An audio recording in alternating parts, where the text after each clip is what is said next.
শুনলেই হবে না, আমলটাই হলো মূল বিষয়। কথা বলেন ঠিক কিনা? আপনি যদি নেক আমল করে কবরে যান, আপনার উপকার, আমার কোনো উপকার আছে? অনেকে ঠেটামো করে, ঠেটামো বোঝেন তো? ঘাড় তেরে কিছু আছে না, ওই বলে কি আমার কবরে আমি যাবো, হুজুর কি আমার সাথে যাবি? আমার কবরে যা হয় হোক। আরে ভাই কথাই আছে, যার মাথা তার ব্যথা। আমার এই হাতটা যদি আগুনে পুড়ে যায়, এই যন্ত্রণা কি আমার বউ টের পাবে? ছেলে মেয়ে, গ্রামের লোক? তা আপনার কবরে যদি জাহান্নামের আগুন জ্বলে, আপনার কবরে যদি আযাব হয়, কবর যার, যন্ত্রণাও তার। গ্রামবাসী যন্ত্রণা পাবে না, হুজুর পাবে না। কথা বলে ঠিক না? এজন্য ঠেটামি না করে নিজেকে পরিবর্তন করেন। এই কথা কখন আমলে লাগবে জানেন? আমি অনেক উদাহরণ দিই, এত উদাহরণ দেওয়ার সময় নেই, সংক্ষিপ্ত কথা। মনে করেন একটা পুকুরে ভালো মাছ আছে, মন্দ মাছ আছে। এই যে পুকুরে মাছ ধরার জন্য কি ফেলানো হয়?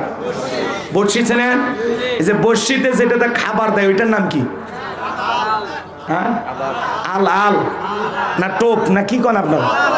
আচ্ছা মনে করেন এটা টোপ, মানে ওকে ধরার জন্য এটা টোপ না, খাদ্য দিয়ে এই যে আলের মতো বেঁকা থাকে না, যেটাতে মাছ আটকে যায়, বুঝেন তো নাকি? তো ওই বড়শি ফেলাইয়া ওই খাদ্য দিয়ে এরকম ফেলাইছে পুকুরের ভিতরে। ওর ভিতরে মনে করেন দুই দল মাছ আছে, একদল ভালো আর একদল মন্দ। এখন এই ভালো মাছেরা ওয়াশ করতেছে পুকুরের ভিতরে, খবরদার এই খাবার খাস না, এটা খাবার না, এটা তোমাকে আমাকে ধরার জন্য একটা ফাঁদ, ষড়যন্ত্র। কথা কয় না কেন? এইটা যখনই খাইতে যাবা, ওই যে পুকুরের পাড়ে কিন্তু একজন বড়শি নিয়ে দাঁড়ায় আছে, খাওয়া মাত্রই তোমার টপ করে তুলবে, তুলে বাড়িতে নিয়ে যাবে। নিয়ে যা কি করবে? একেবারে পরিষ্কার করে কুইটে বাইছে, হ্যাঁ, চাকা চাকা করে পাতিলে তুলে আগুন দিয়ে তোরে পোড়ায় রান্না করে খাবে। তখন মন্দ মাছেরা বলছে, ও এই কথা, তার মানে আমাদের এই কথা বইলে আমরা চলে যাব, খাবো না, আর এই সুযোগে তুমি খাবে, তা হবে না, তা হবে না। কথা কয় না? তখন ওই ভালো মাছের কথা না শুনেই মন্দ মাছ টপ করে খাইছে, আর বড়শি যে ধরে আছে ওকে দেরি করবে, ও টান মেরে তুলছে, তুলে দুনিয়াতে একটা আশা। কথা কয় না? এক আশার মারা পরে ওই ভালো মাছের কথা মনে হয়ে গেছে, এক কথা তো মিলে গেল। কথা কয় না? এইবার ওই মাছটা ধরে নিয়ে যায়, যে মাছ মারছে ওর বউ আছে না নাই, যা বলছে বিবি রান্না করো। এইবার ওই মাছটা নিয়ে কি করছে জানেন? বটিতে নিয়ে এদিক ওদিক, মাছের দুই সাইডে কি থাকে ওগুলো আসতে, বোঝেন তো? হ্যাঁ, মনে করেন এটা চামড়া সিলতেছে, এরকম এপাশ উপাস করে। ও তখন বলতেছে, হাই রে, যদি ভালো মাছের কথা শুনিয়া যদি এই টোপটা ওই খাদ্যটা না খাইতাম, আজকে আমার চামড়া ছেলার সুযোগ পাইতো না।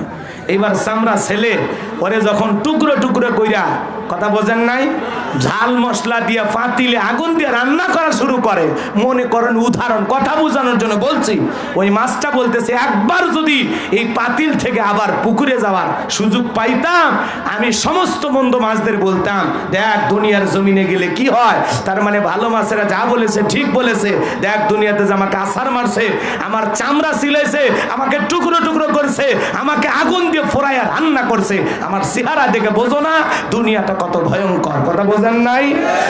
আলেমেরা ওয়াজ করে, পাও ধরে, হাত ধরে, মসজিদে বয়ান দেয়, বাবা ভালো হয়ে যাও, সোজা হয়ে যাও, সিরাতাল মুস্তাকিমের রাস্তায় চলো, আল্লাহর গোলামি করো, কোরআন সুন্নাহ মোতাবেক চলো।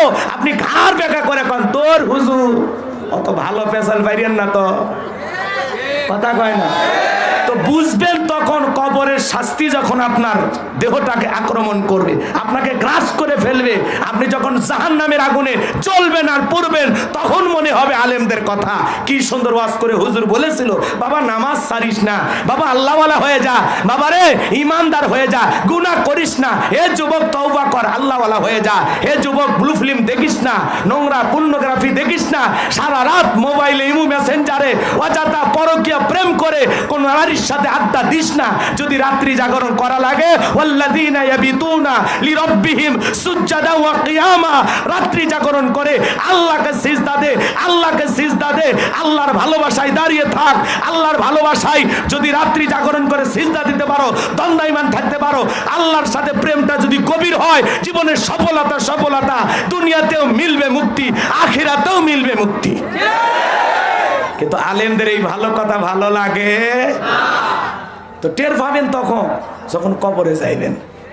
কথা বলেন না কেন? শোনেন, ভয় কারে বলে? একটা সমুদ্রে উতাল পাতাল ঢের ভিতরে একটা খালি নৌকা দিয়ে আপনাদের ভাষায় দিলে বুঝবেন যে ভয় কারে বলে। কথা কি বুঝতে পারছেন?